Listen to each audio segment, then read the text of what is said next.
میر رحمان رحماني بالاخره د ولسي جرګې رئیس شو. میر رحمان رحماني څوک ده؟ ګرانو لیدونکو السلام علیکم. میر رحمان رحماني د حاجي قلندر خان زوی دی چې په 1441 هجري شمسي کال کې د پروان ولایت په بګرام ولسوالۍ کې زیږېدلی دی. رحماني ښوونځی په خپله ولسوالۍ کې لوستی او د 1458 کال کې د بګرام له عالي لیسې څخه فارغ شوی دی. ورپسې د لوړو زده کړو لپاره روسیې ته تللی او په 1461 کال کې د روسیې له نظامي پوهنتون څخه فارغ شو. رحماني د ولسي جرګې په 14مه او 18مه دوره کې د پروان د خلکو د خپل استازي په توګه وټاکه او په ولسي جرګه کې د ملي اقتصاد کمیسیون مشر هم پاتې شوی دی. خو تر دې مخکې نوموړی یو نظامي کس و او ډېره موده د افغانستان له امنیتي ادارو سره کار کړی چې د جنرالۍ رتبه هم لري.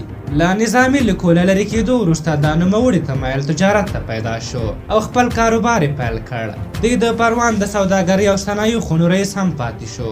د رحماني د بخت ستوری هغه وخت وځلید چې بهرنیان افغانستان ته راغلل او خپله لویه اډۍ د پروان په بګرام ولسوالۍ کې جوړه کړه. رحماني په خپله ولسوالۍ کې له بهرنیانو سره کار پیل کړ چې وروسته د بهرنیانو په یو ستر قراردادي بدل شو. رحماني د بهرنیانو ډېر قراردادونه راخپل کړل او نورو سوداګرو پانګوالو ته اجازه نه ورکوله چې بګرام اډې ته نږدې هم شي. رحماني له همدې قراردادونو په میلیونونو ډالر وګټل او ځان د افغانستان سرمایه‌دارو قطار کې راوست. همدې پیسو په برکت نوموړي شهرت او مقام پیدا کړ او ویې کولی شو چې پارلمان ته لار ومومي. په تېرو ټاکنو کې خپل زوی اجمل رحماني له کابل څخه نومان کړ چې نوموړي هم د پیسو په زور رای راټولې او پارلمان ته کامیاب شو.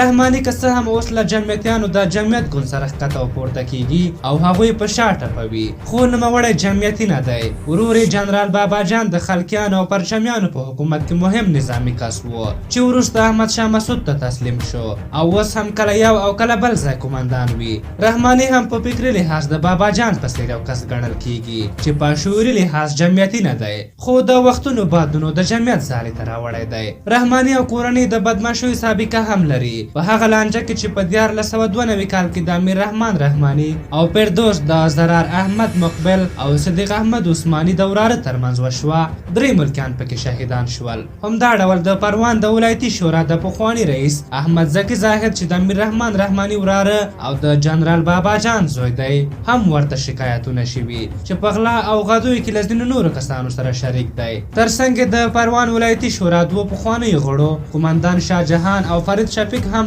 یو وخت ادعا کړې وه چې رحماني په پروان کې وسلې ویشي او غواړي دا ولایت نام نه کړي، خو خپله رحماني بیا دا تورونه رد کړي دي. میر رحمان رحماني د رحماني ګروپ په نوم کمپنۍ لري چې په مختلفو برخو کې کار کوي. رحماني د ولسي جرګې د ریاست په لومړي پړاو ټاکنو کې له کمال ناصر اصولي سره میدان ته ووت، خو په یوه رایه له جنجال وروسته ډېره موده د ولسي جرګې ریاست ته پرېنښودل شو او پرېکړه وشوه چې بیا به ټاکنې وشي. خو د ټاکنو په نورو پړاوونو کې هم د جرګې مشر معلوم نه شو او په پایله کې خان محمد وردک او میر رحمان رحماني ته وروستۍ سیالۍ پاتې شوه چې په پایله کې میر رحمان رحماني د 136 رایې ګټلو سره د ولسي جرګې رئیس وټاکل شو. په هر حال تاسو د میر رحمان رحماني دې ژوندلیک ته په کتو سره د هغه په هکله څه نظر لرئ؟ خپل نظرونه مو راته په کومنټ کې ولیکئ. که زموږ دغه ویډیو مو خوښه شوې وي ضروري لایک کړئ. تر بلې ویډیو مو په لویو بخښونکي خدای سپارم. د الله په امان.